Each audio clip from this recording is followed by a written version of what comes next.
Welcome to the Rim Break Rodeo. We hope this video helps. You start by confirming prerequisites. Make sure your iPhone and Mac are on compatible OS versions and signed into the same Apple ID.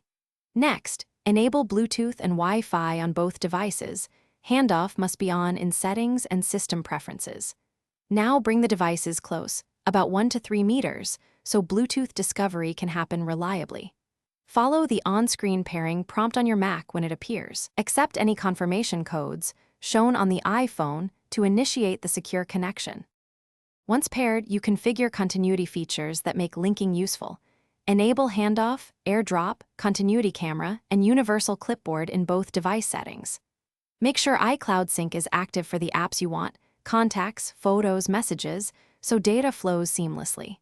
On your Mac, open System Settings and confirm your Apple ID shows both devices. Approve any trust requests under Password and Security. If prompted, enter device passcodes or Face ID to complete authorization. Because these steps finish by testing core features.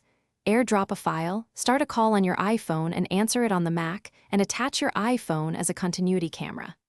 If something fails, first reboot both devices and toggle Bluetooth and Wi-Fi.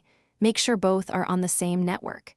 If problems continue, sign out and back into your Apple ID, then reauthorize devices. One key troubleshooting tip: reset network settings on the iPhone only if toggles and reboots don't help. This often clears stubborn pairing errors.